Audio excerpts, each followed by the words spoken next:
गोविंदवंदं वंदे तं सर्वदा शिरसा।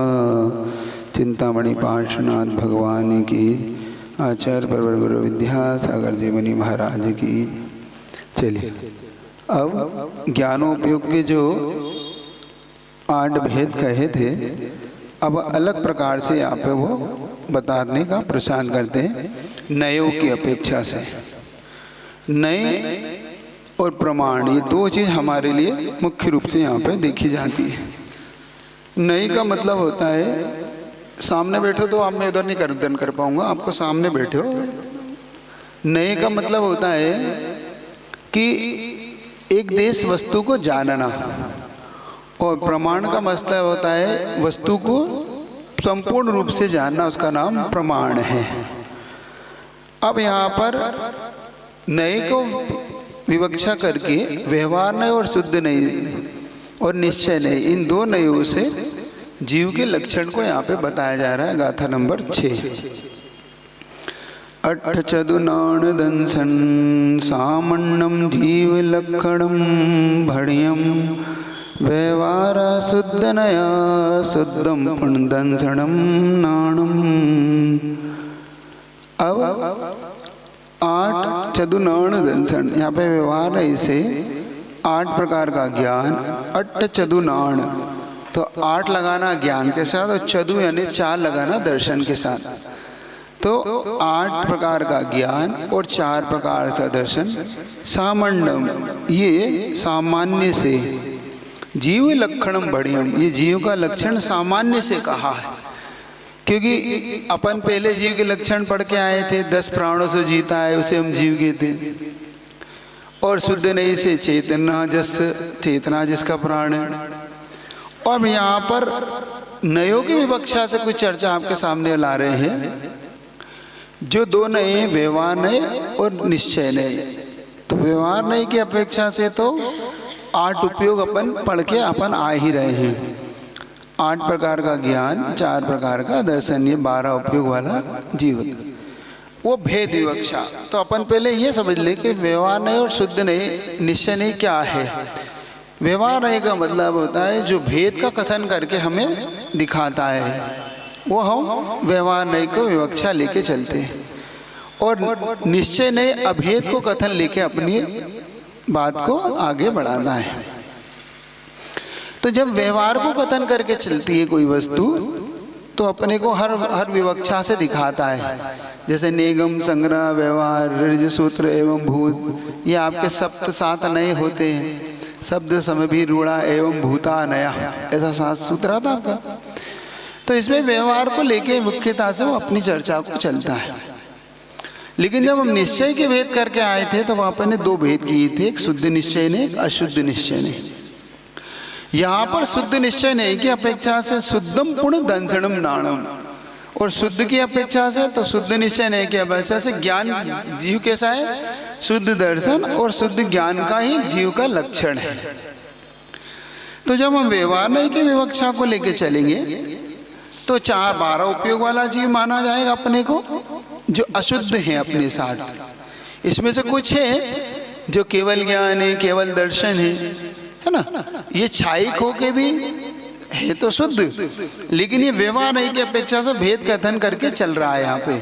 लेकिन जैसे हम अगर थोड़ा सा आगे बढ़ेंगे, तो वहाँ पर अब ज्ञान मात्र लेना, क्या लेना वहाँ पर, ज्ञान मात्र। यहाँ पे ज्ञान की कोई क्वालिटी नहीं लगा कि जैसे कि ये केवल ज्ञान है, मति ज्ञान, शुद्ध, कोई ज्ञान, ओनली ज्ञान, मात्र ज्ञान। अब बोलते ना ओनली ज्ञान, ज्ञान ही ज्ञान हो जिन, तो ज्ञान ही जिसका विषय बनता है। और दर्शन, यहाँ पे ना शुद्ध अशुद्धता का कोई भेद नहीं। तो इसलिए यहाँ लक्षण लेके चलेंगे अपन। तो जब ये लक्षण लेके चलोगे आप लोग, तो यहाँ पर वो कह रहे हैं कि व्यवहार से ये प्रकार के 12 प्रकार का, और शुद्ध निश्चय ने इसे मात्र दर्शन और ज्ञानमय ही जीव होता है। जब शुद्ध निश्चय नहीं को अपन विद्या बनाएंगे, तो ज्ञान और दर्शन ही जिसका सब्जेक्ट होगा। तो जीव का लक्षण प्राणों की अपेक्षा से उपयोग कह के अपन आए थे। शुद्ध निश्चय की अपेक्षा से अभेद रूप से ज्ञान दर्शन में ही ग्रहण करने वाला है, और जीव को शुद्ध दर्शन और शुद्ध ज्ञान जिसका उपयोग ऐसा शुद्ध निश्चय नहीं का विषय बनाता है। अब यहाँ पर कुछ ऐसी चीज है ये जो आपको समझने के लिए, तो आप व्यवहार नहीं को जब हम समझते हैं, व्यवहार नहीं किसे कहते हैं, साथ में जब व्यवहार लेते हैं तो जो निगम और संग्रह के द्वारा ग्रहण के वे को भेद करके छांट लेता है। निगम का अर्थ होता है संकल्प मात्र का ग्रहण करना, है ना। निगम किसे कहते हैं? संकल्प मात्र को ग्रहण करना निगम का काम होता है।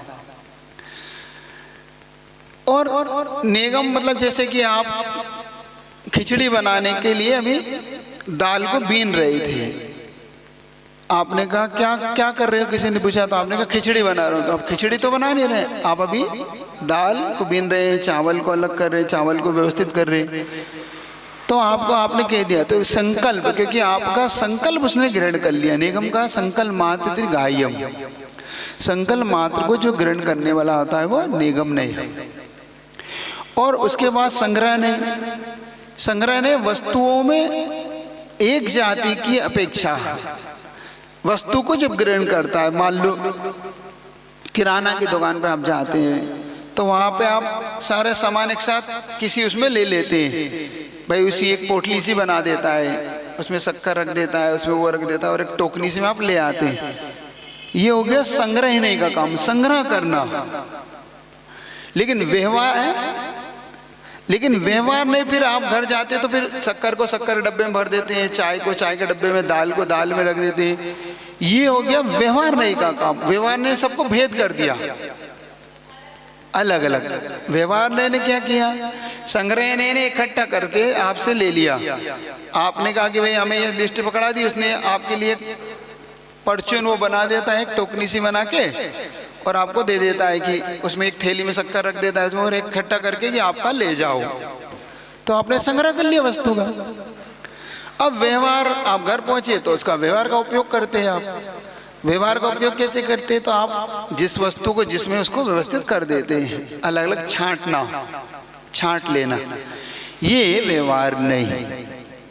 तो हम जीव को जैसे अब जब छांटेंगे तो हम जब संसार दशा में होंगे तो व्यवहार नहीं से तो छांटेंगे।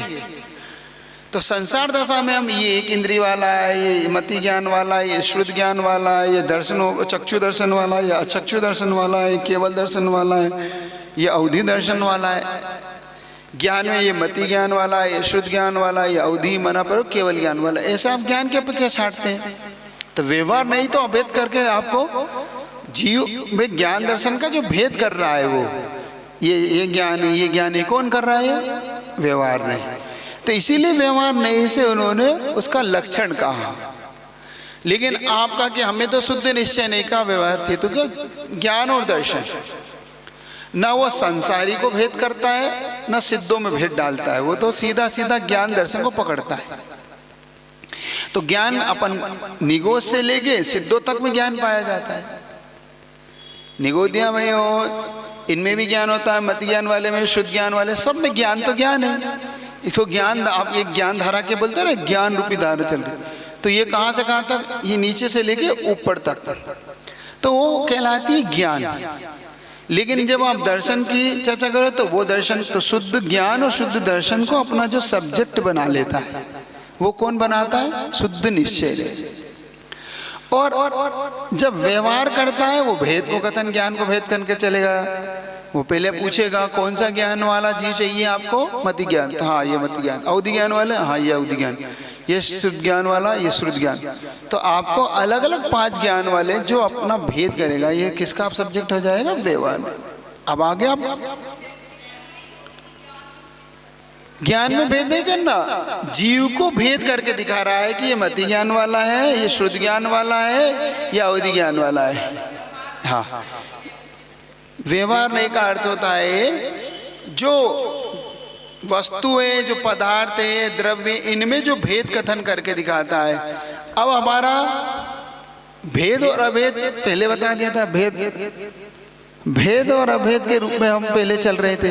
तो यहाँ पर अपने को भेद करके कथन जो कर रहे हैं हमने भेद किया। हाँ हमें मति शुद्ध ज्ञान वाला चाहिए, हाँ ठीक है, ये मति शुद्ध ज्ञान वाला ये जीव है। जीव का लक्षण कैसा है, तो हम लक्षण देख रहे हैं, तो हमें व्यवहार लय से लक्षण बताइए आप, तो कोई बात नहीं, व्यवहार लय से लक्षण देख लीजिए। तो व्यवहार लय से 8 ज्ञान 4 दर्शन वाला है, ये 12 उपयोग वाला जीव है, ये व्यवहार लय से।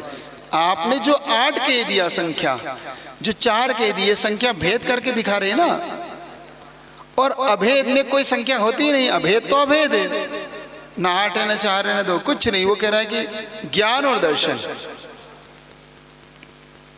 वो क्या कह रहा है, हम तो ज्ञान दर्शन को जानते हैं, हम नहीं जानते तुम्हारे भेद भेद को। कौन? शुद्ध निश्चय। ना हमारे तुम्हारे कर्म को जानते हैं, तो शुद्ध चेतना और शुद्ध दर्शन, मतलब शुद्ध ज्ञान और शुद्ध दर्शन को जो अपना विषय बनाएगा वो बनाएगा शुद्ध निश्चय ने। अशुद्ध चेतना और शुद्ध ज्ञान को बनाएगा विषय, वो व्यवहार नहीं बनाएगा। लेकिन हमें भेद जो करेगा वो व्यवहार नहीं, हमें भेद करके दिखाएगा। और अभेद, कोई भेद नहीं उसका, भेदभाव से रहित, वो कहेगा ये। थोड़ा इसको पकड़ने के लिए आपको थोड़ा सा विशेष तरह के थोड़ा सा आपको समझने का उपयोग करेंगे। दोनों उपयोग में है, उपयोग में एक होती है महासत्ता, एक होती है सामान्य। अब महासत्ता का मतलब होता है जीव मात्र, जीव, समस्त जीव। अब वो भेद नहीं करेगी महासत्ता, जीव ना, वो 1 इंद्रिय 2 इंद्रिय 3 इंद्रिय, ये महासत्ता कहलाती है। और सामान्य से वो भेद, फिर आप विशेष तौर से हाँ भाई ये है 1 इंद्रिय 2 इंद्रिय 3 इंद्रिय 4 इंद्रिय 5 इंद्रिय, ये सिद्ध हैं, ये अरिहंत, ये उपाध्याय, ये आचार्य, ये संसारी, ये भेद करके दिखाते हो।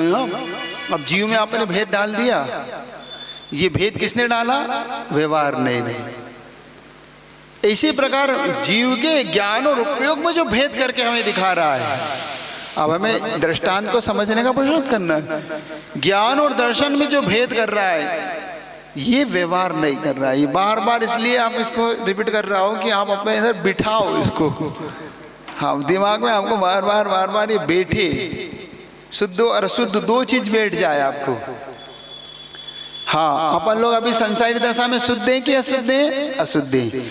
लेकिन हम शुद्ध निश्चय नहीं से अपने आप को शुद्ध कह सकते कि नहीं? हाँ कह सकते, लेकिन है नहीं। हाँ क्योंकि अभी आगे चल के वो आपको और भी लक्षण दिखाएंगे, मूर्त और अमूर्त। जीव मूर्ति की भी है, अमूर्ति की भी है, दोनों लक्षण से जोड़ेंगे वो आपको अगली गाथा में। तो ये गाथाएं आपकी पकड़ में होना चाहिए, तभी अगली गाथाएं आपकी चेन में आएगी, पकड़ में आएगी। हाँ विषय को आप पहले अच्छे से पकड़ोगे तब आपकी आएगी। तो यह एक सामान्य सत्ता, मतलब हम सामान्य से अगर सामान्य सत्ता को लेते हैं, सत्ता मात्र, तो जीव मात्र को ग्रहण करिएगा। और जब हम विशेष लेते हैं कि भाई हमें और बताइए आप, तो कहते हैं हाँ फिर आप भेद करिए आप जीव की। थोड़ा सा विषय टाइट है, इसलिए कहना था कि द्रव्य संग्रह पढ़ने के लिए आप अपना मानसिकता पूरी टाइट तरीके करिए। हाँ नहीं आ जाएगा, धीरे धीरे आप धीरे धीरे करिए, पुरुषार्थ करिए। नहीं ये धीरे धीरे आगे और बढ़ेगा तो थोड़ा सा आने लगेगा, लेकिन ये कुछ चीजें ऐसी जो हमें पकड़ने में आ जाएगी। मान लो एक अखंड धारा रूप में अपना बहता है, आप ऐसे अपन कर ले, मान लो तालाब है, ठीक है, तालाब में जल एक जैसा भरा पड़ा है, तो जल मात्र हो गया। आप भेद कब करते हो?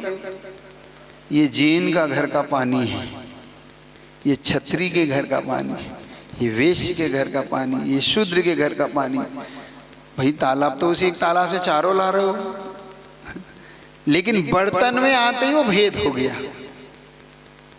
तालाब से तो एक था, नदी एक बह रही थी आपकी। एक जगह उन्होंने कहा, कबीर दास का एक दोहा है, कबीरा कुआं एक है,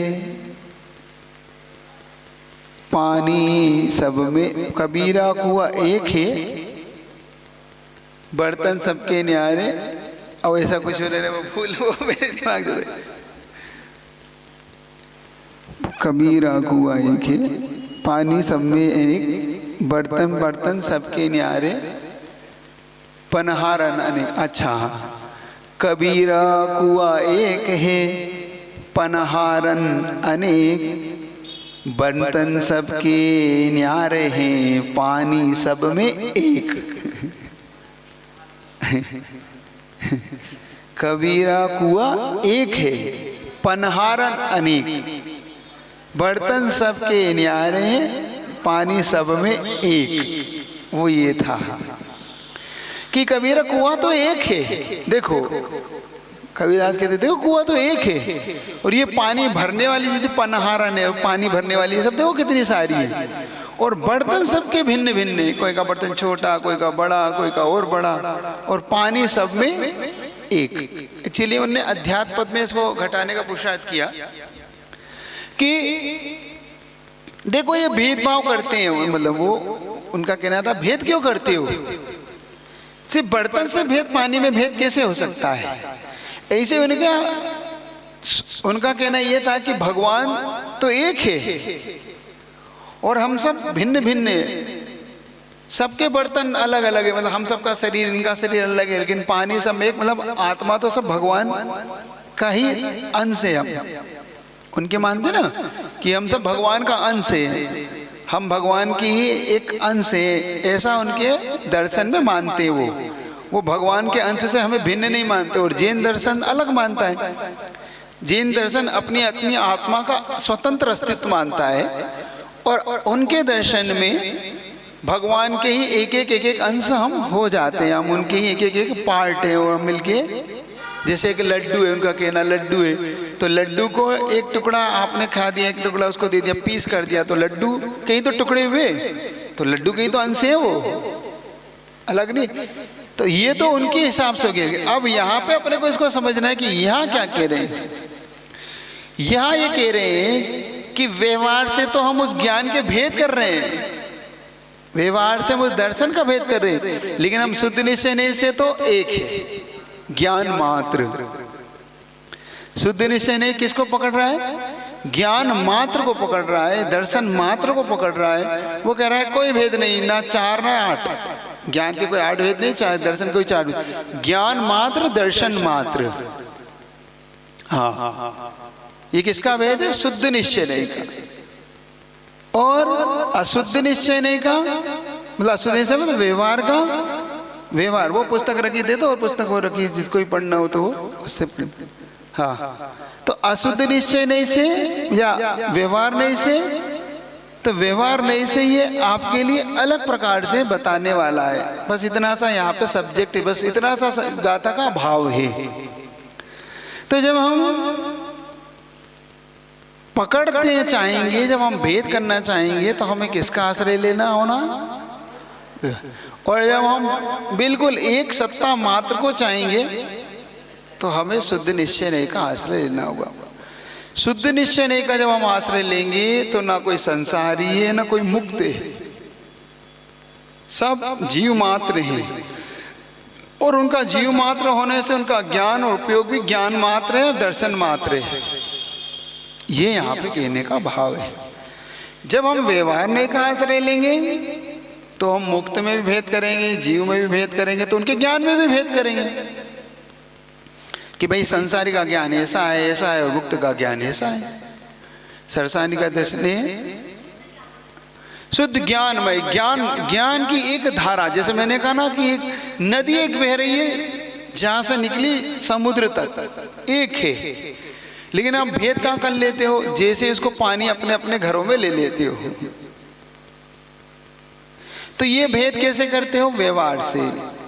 ये मेरा पानी है, जैन का है या जिनका, आप नहीं तो पानी है। तो व्यवहार उसे भेद करके दिखा रहा है। हाँ, अपने व्यवहार से बिया मैं किसके यहाँ भोजन करता हूँ, मैं किसका पानी पीता हूँ, मैं यहाँ पीता हूँ या नहीं पीता हूँ, है ना। क्योंकि आप जानते हो कि मुझे कहाँ किसके द्वारा मरा, और इसको आप गौण भी नहीं कर सकते।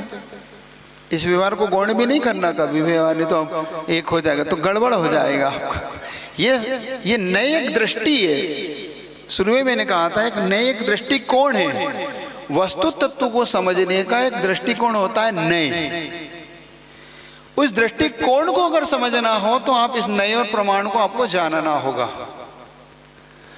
क्योंकि प्रमाण वस्तु मात्र को जानता है और उस नए उसकी दृष्टिकोण से जानता है। जैसे आपने इस मंदिर को जान लिया, बाहर से देखा पूरा मंदिर मात्र है, ये हो गया आपका प्रमाण। फिर आपने मंदिर में प्रवेश किया, अरे इसका वेदी कितनी सुंदर है। अब पहले आपको पूरा मंदिर सुंदर दिख रहा था, अब आपकी किस दृष्टिकोण से कह रहे हैं? वेदी की दृष्टिकोण से। आप सब आपने बाकी चीजें गौण कर दी, शिखर गौण कर दिया, सब गौण कर दिया, बहुत जबरदस्त इसमें वेदी हो, तो ये आपका वेदी पे दृष्टिकोण हो गया। फिर आप के ऊपर गए तो अरे शिखर इसका, तो आप किसी के दृष्टिकोण में शिखर है, किसी के दृष्टिकोण में मूर्ति है, किसी के दृष्टिकोण में वेदी है, किसी के दृष्टिकोण में पूरे मंदिर का कोई अंदर का इंटरनल है, कहीं का बाहर का है। तो ये अपने अपने दृष्टिकोण से देख रहा है ना व्यक्ति इसको। आपने पूछा क्यों भाई, आपको कैसे लगा मंदिर? मंदिर तो ठीक है लेकिन वेदी बहुत अच्छी लगी। अब ये उसका एक दृष्टिकोण हो गया। किसी का वेदी भी ठीक है लेकिन भगवान उसके और ही सुंदर है, अब उसका भगवान का दृष्टिकोण हो गया। तो ये दृष्टिकोण नए क्या करता है? दृष्टिकोण को लेके चलता है। नए हमें एक एंगल देता है देखने का, और उस एंगल को हम गौण नहीं कर सकते। वो एंगल ही हमारे उस दृष्टिकोण को बनाता है कि हमें किस दृष्टिकोण से हम वस्तु को देखते हैं। एक ही वस्तु को, एक ही व्यक्ति को आप अपने अपने दृष्टिकोण से देखते हैं। कोई कहता है ये व्यक्ति बहुत अच्छा है, कोई कहता है ये व्यक्ति बहुत ही खराब है। अब ये व्यक्ति अच्छा है या बुरा है, ये दोनों के अपने दो दृष्टिकोण हैं। वस्तु ना अच्छी थी ना बुरी थी, वस्तु तो वस्तु थी। वस्तु अच्छी बुरी नहीं होती, वस्तु में हमारा दृष्टिकोण अच्छा बुरा होता है। मान लो घी था, अब घी तो घी था, ना अच्छा था ना बुरा था, लेकिन जो उसको बुखार आ रहा था वो कहता भैया मैं घी नहीं खा सकता। क्यों नहीं खा सकते? क्योंकि घी खाने के बाद मुझे भैया एलर्जी होती, मुझे तो बुखार है तो मुझे आगे मुझे तो परेशानी होती। तो ये उसका घी से एलर्जी, उसकी एक दृष्टिकोण हो गया। एक कहने लगे पहलवान था और उस पहलवान ने अपनी दृष्टिकोण से घी को बताया घी तो बहुत ही अच्छा होता है, पौष्टिक होता है। तो एक ने कहा घी नुकसानदायक है और एक ने कहा घी पौष्टिक होता है। घी ना नुकसानदायक है ना पौष्टिक, ये अपना एक दृष्टिकोण है। उसके उपयोगिता पर डिपेंड करता है कि कौन व्यक्ति घी का किस प्रकार से उपयोग किस लिए कर रहा है। तो बुखार वाले के लिए वही वस्तु और स्वस्थ व्यक्ति के लिए वही वस्तु पौष्टिक है, बुखार वाले के लिए वही वस्तु नुकसानदायक है। घी तो घी था, समझ गए कि नहीं? तो ये नए एक दृष्टिकोण है, नए हमें वस्तु तत्व को एक दृष्टिकोण से देखने का एक हमें निर्देश करता है कि हम किस दृष्टिकोण से। तो आपके लिए हर चीज एक दृष्टिकोण से देखने को मिलती। तो यहाँ पर आचार्य महाराज इस गाथा के अंदर हमें दो दृष्टिकोण से देख वस्तु को, जीव द्रव्य को दिखाने का पुरुषार्थ कर रहे हैं। एक दृष्टिकोण है उनका व्यवहार नहीं से, और एक दृष्टिकोण है उनका शुद्ध निश्चय नहीं से। व्यवहार नहीं से वो इसलिए हमें दिखाना चाह रहे हैं कि व्यवहार से ये जीवात्मा 12 उपयोग वाला है, 8 दर्शन और 8 ज्ञान 4 दर्शन वाला, और निश्चय से ये जीवात्मा शुद्ध दर्शन और शुद्ध ज्ञान वाला है। वो भेद नहीं करना चाहता। ये अपने जीव तत्व को समझने के दो नए हैं और ये दो दृष्टिकोण हैं। जब हम दो दृष्टिकोण से जीव तत्व को समझ लेते, दो दृष्टिकोण से जीव तत्व को जान लेते, तब इस गाथा की सार्थकता हमारे जीवन में हो जाएगी। तो इसको आपको समझने के लिए, इस गाथा को समझने के लिए ये दो चीज अपने दिमाग में आपको बहुत अच्छे से बैठाना होगी। पहला ये बिठाना होगा कि जीव शुद्ध निश्चय नहीं से कैसा है, और दूसरा व्यवहार नहीं से कैसा है। शुद्ध निश्चय नहीं से ज्ञान दर्शन मात्र स्वभाव वाला है, और व्यवहार नहीं से ये जीव 8 ज्ञान और दर्शन वाला, 4 दर्शन 12 उपयोग वाला है। जब इसको आप अपने दिमाग में बैठा लोगे तो इसको बैठाने के बाद आपके सारे विकल्प संकल्प निकल जाएंगे कि कैसा है ये जीव। बस इतना सा इस गाथा को विशेष तौर से लेके चला। इस गाथा के भाव को आप इतना पकड़ लोगे तो गाथा का करीब करीब बहुत सारा आप अर्थ आपके दिमाग में आ जाएगा। आगे जाके जीव के मूर्तिक और अमूर्तिक स्वभाव को वो अपना विषय बना के चलेगी अगली गाथा में, वो आपको कल समझ लें। ठीक है, चलिए जिनवाणी